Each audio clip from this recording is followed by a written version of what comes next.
So, we're gonna do something a little lighter today. I want to draw and show off some of my characters. Like, I'm an art channel and stuff, so I kind of figure that this has to be accomplished at some point. You know, it has to be necessary. At least I figure so. Anyway, obviously this is not all of them. This is just 5 of them for now. Like, I have hundreds and hundreds of them. Like, obviously I make OCs, of course I have hundreds of them, but I feel like these guys specifically are like my core OCs, for a lack of a better term, so this will suffice for now, I think, hopefully. Right. So without further delay, let's meet the characters. My characters. Yeah. Okay, so first is Tom Foolery, a guy who hopefully has a self-explanatory name. He is not the first OC I made, but he's one of the first. I made him around 2010-ish, and that's kind of the time where I started to get really into creating OCs. So, Tom himself, he is a train conductor, and his train is a special train that can travel without tracks. He makes deliveries all over the globe, and along the way he keeps getting wrapped up in various adventures with the wild world he lives in. He in fact has a whole rogues gallery of evil villains after him, and while his series would mostly be a comedy, there would also be a lot of action elements sprinkled in, like anything that was made by Studio Trigger, things like that. I'd like to think his series would be a tad smarter than most contemporary shows that follows a wacky, goofy main character, though that's predicated on me being smarter than most creators, show writers, so I can see how that works, I guess.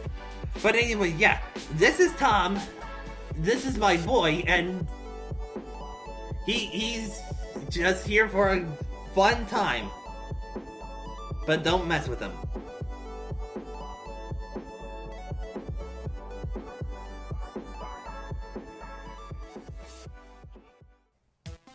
Okay, that's 1 down, 4 to go. I had to recheck my list because I legitimately forgot. Also, the list says 5 to go, but I scrapped one of them because now I need to give myself some leniency. I thought I had the time to do 6 of them, but I'll do Chip another day. But enough about Chip. Now we're going to talk about Azines. First of all, his name is Sneeze Backwards. That should inform you of my creativity level at the time. But yeah, Ez here is a mute 14-year-old ice elementalist. And he wears a blanket all the time because I wore a blanket all the time when I made him. Actually, I still wear blankets all the time. But anyways, Ez is a shy sort who remains out of the way when possible, but when force comes to shove and his friends get in danger, he can fight back with great ice magic. Originally, I envisioned him for some sort of video game character. See, he can channel his ice magic through his hands and his feet. This is so he can jump on enemies and freeze them as he does, so they become like platforms. He also creates ice bridges and stairs when he walks on them with his power. Currently, the world I have him in is kind of an urban fantasy kind of deal, and has the aesthetics of like graffiti and streetwear and the kind of jet set radio kind of aesthetic in mind, because I really like that kind of stuff. Oh, and that thing on his shoulder, that's Weezant, who's a mascot of sort. He's a very sassy, semi-sentient creature who always stays by Ez's side. He is well, who knows what kind of creature he is.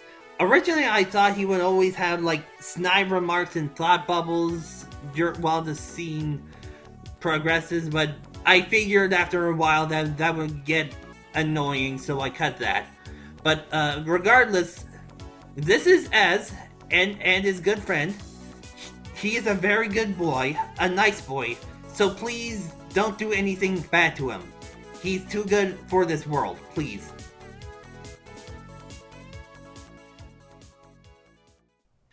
Okay, that's 2 down, 3 to go. We're making good time, guys and girls. Let's have more characters, right? So now we have Data Frigate. She's yet another project that I've been working on since forever. Data's family lives in the distant future on a planet called Nento. She's an average girl until one day she suddenly finds herself with the ability to hack into computers with her mind. Now with this tool, she uses it to right wrongs and discovers that her world is not as utopian as it seems. Originally, I envisioned her story as a webcomic because I was inspired with a bunch of webcomics, especially the stuff made by Mary Keiko. She's really great, and I haven't caught up in her a while. I should watch her stuff again. But yeah, I wanted to do a webcomic like that since I was in middle school. I came across 2 problems though. First, I never got a point where I was satisfied with her script. I kept expanding or changing parts of the story just because I thought one element or another was what you were supposed to do with a webcomic. The other more pressing reason that I have not really continued this project a lot is that I have barely consumed other cyberpunk media, not even great things like Blade Runner. This means I don't have a solid grasp on what makes a cyberpunk story tick. Like, I don't know, the project's not really scrapped, but it's on the back burner status for sure. But regardless of its status though, Data is not going anywhere, and wherever she might be, she's going to... Hopefully she'll have a sweet, happy life in which no horrifying truths come to light at all. No siree.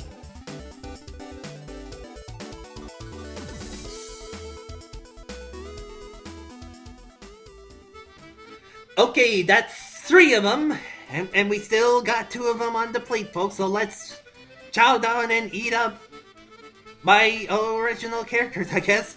Our next entree, this is Bianca.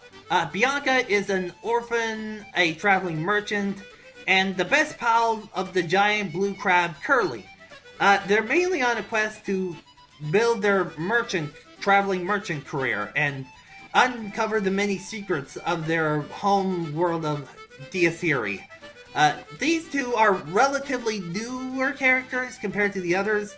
See, I live in New Brunswick, Canada, and I grew up listening to a lot of folk songs and traditions, and I got an idea one day to collect the traditions, myths, and folklore and turn it into like a mythology for a fantasy world. So I've been trying to make a new stories that involve this world. Bianca herself is not the main character of the series, but she's one of the many characters. There's going to be like a different main character for each story so that I can explore different aspects of this world. Even so, Bianca herself holds a particularly special place in my heart, and I really can't wait to divulge on her tale one day.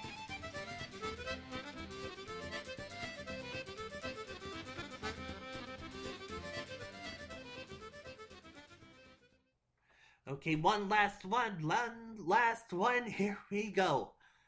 This one is Dr. Amatsuchi. She appears as a scientist